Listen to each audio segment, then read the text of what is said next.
And now, it's time for another Dice Tower review with Tom Vasel. Hey folks, Tom Vasel here, and today we're taking a look at Rum Bones Second Tide. Rum Bones, I've already done a review of this with Sam in Miami Dice. This review is just going to be basically an overall look at the two factions that are in here. A fish faction and a faction that really loves the filthy lucre. So let's take a look at what's inside this box. Here we go.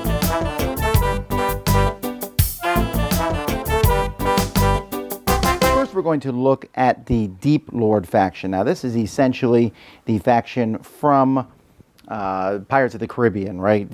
Or Pirates of the Caribbean 2, anyway, because the people on this one are like fish people. So you can see that they have, there's different models here, and so they're coming from the deep. Their special ability, if their bosun's upgrade, they can increase their Kraken pool by 1. Now this matters because this is kind of the focus of them. They're kind of friends with the Kraken. Not totally friends. I guess they have a communal relationship like the folks on Dune had with the sandworms. So here, your ship is alive. You can do damage with your ship. Here you get hits of 5 or +1 damage for every 2 that's in your Kraken pool. So the more you get your Kraken pool up, the more this card can really do damage to the enemy. Or prevent damage equal to how big your Kraken pool is. Or get money for how big your Kraken pool is. Or this one is really cool because you're going to be increasing your Kraken pool by a lot with this group. Here you can give a roll +2 or -2. Or you can't be damaged by the Kraken, which could come really handy and if you have this card. After you roll, you can immediately say, okay, right now, we're immune to it. And meanwhile, it's going to rip the other ship apart. Here you can reduce your Kraken pool by 2 and then reduce your opponent's Kraken 2 and then heal someone by 1. Like the Kraken's coming, but later. And then you can push people overboard, do them 2 extra damage, and reduce your Kraken pool by 1. You're basically giving your opponents as an offering to the Kraken. So that's basically, here's the Wrath of the Kraken. You can just make it basically an attack from the Kraken coming out. So that's kind of the whole point of this faction. And you're going to see that as we look at many of the cards. So we'll start here with the captain, who is a shark here. And his special abilities, he's almost like a vampire. His hits here cause bleed. He can do extra damage to someone with bleed. But his chomp then, if he kills someone, he will heal up to 3. And then here his hits do 4 damage. And if he kills somebody, he can heal up to 4. So he can be a pretty powerful guy. My favorite model in the game is probably the Brute because it is a whale, and it's called Ishmael, which is hilarious. He can push enemies. He can increase the Kraken pool to heal himself, and his damage he'll hit more based on how much damage he has, which is kind of a common thing for Brutes. Then we have Waldorf, who almost would fit into a zombie-like theme. This guy's just some fish with swords coming out everywhere. But if he kills, his basic attack, if he KOs a bosun or a hero, he gets a free bosun. And then this one, this is one of the abilities where it doesn't work on the first one, but you can level it up, and then 3 deckhands or a bosun come out, boom, comes back. So you can keep deploying more units with him. And he can increase the Kraken pool by 1 to put 2 deckhands out. And that's one that's automatically on the board. Then we have Snapjaw. Now, Snapjaw has biting blades and shell shock. He has no effect until leveled up. But basically, he can heal damage. He can block damage and then flip this one back down. Also, he can stun people and do extra damage for the Kraken pool. And his basic attack, he can reroll missions. But he has to basically increase the Kraken pool to use it.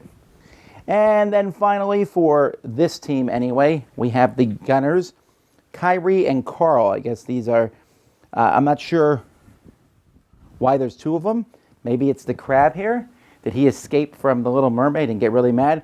But anyway, can prioritize heroes with their attack. Can basically all their attacks can attack heroes. But here you can do extra hits for how much your Kraken pool has.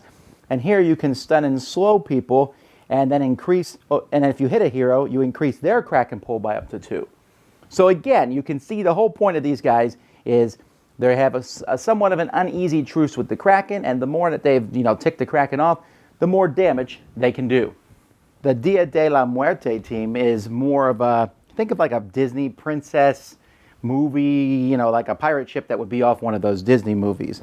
And so their crew, and I think they have one of the, this guy just cracks me up because everyone else is like fighting and stuff and he's just standing around with a gun. More of a passive mode. Here though, they can, when a crew in the zone attacks with the bosun, for each hit of a 6, one of your heroes gets money. And that is the whole point of these guys. They're all about money. They have different ways to get money. When one person gets money, a friendly hero can get money. Here, when you attack, you get plus money for every hit you do. Here, you can make an enemy get blind, and then you gain 1 for each miss that they roll. Here, you can take a stun on one of your heroes, but get an extra 4.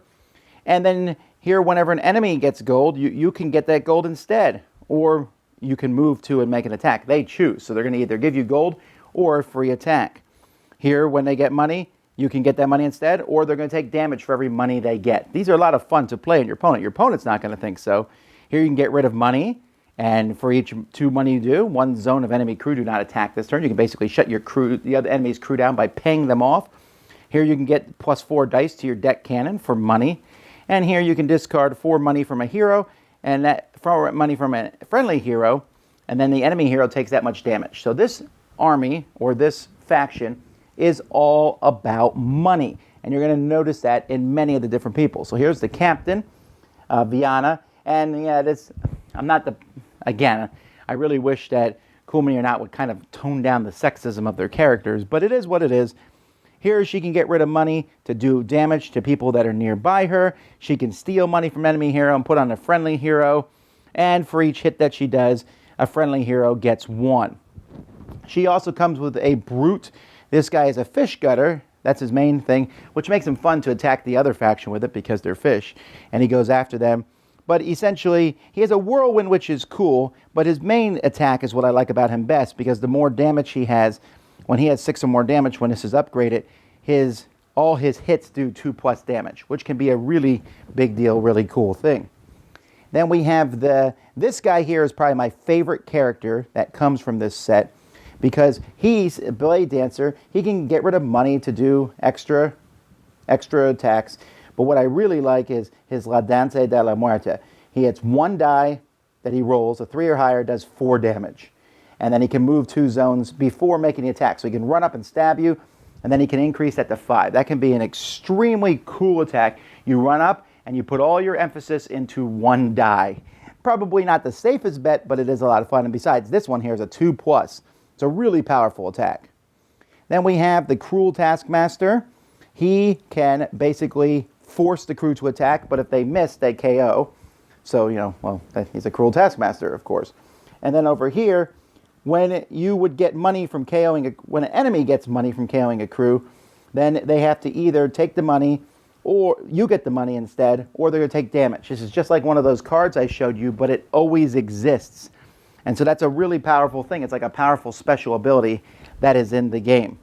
And then we have Gabriella, who really looks like she showed up from a Disney movie. And she just has like basically different bombs that she can throw. A flashbang, which does blind and stun. A smelter bomb, which can basically, you can throw money to make it do more damage. And then Alchemist Fire, which just does more damage when you roll 6s. So those are the different characters in this money-grubbing faction. Now, interestingly enough, I really like both factions a lot in here. Okay, really enjoy them, but for different reasons. The fish faction, their ability to summon the Kraken and do stuff, that's fine. I don't know that I love that abilities. I can see some people like it, working with the Kraken, making your Kraken pool go up or down and using that to hurt your enemy. That's cool. I just like them because I like how they look. I like that there's a shark and a whale and a fishy, squiddy thing. That's just really cool models.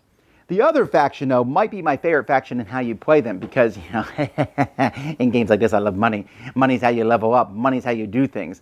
And that is really cool. And I'm really kind of intrigued to see, what if I throw a mercenary in with this crew? And that someone who needs a lot of money, this would be a great crew to throw them in. Have 2 of my crew members from this faction, but then bring in 1 mercenary. I find that interesting, and I like being able to use money and steal money from your opponent. You really hamper them. You're not like great at attacking, you're not fast like some of the other factions and things like that, but you are getting more money than any other faction. Not only getting money, but that's stealing it from your opponent. So big thumbs up for me on how they play. They're probably the most generic-looking faction, Disney-ish faction, like I keep saying. But that's really how I feel like they look. But I really like their abilities. Now, if the fish ones had those abilities, that'd be the best faction of all time. Still, two really solid factions. They feel very different than the 4 factions that already exist. So those are the 2 factions in Rum Bones, Second Tide. Thanks so much for watching the Dice Tower videos. Find more great videos and reviews, as well as our top-rated audio podcast at Dicetower.com. You can also find other great shows at DicetowerNetwork.com. I'm Eric Summerer, and you've been watching The Dice Tower. The Dice Tower is sponsored by Cool Stuff Inc., where you can find great games for great prices. Cool stuff in stock. Check them out at CoolStuffInc.com. Shut the door.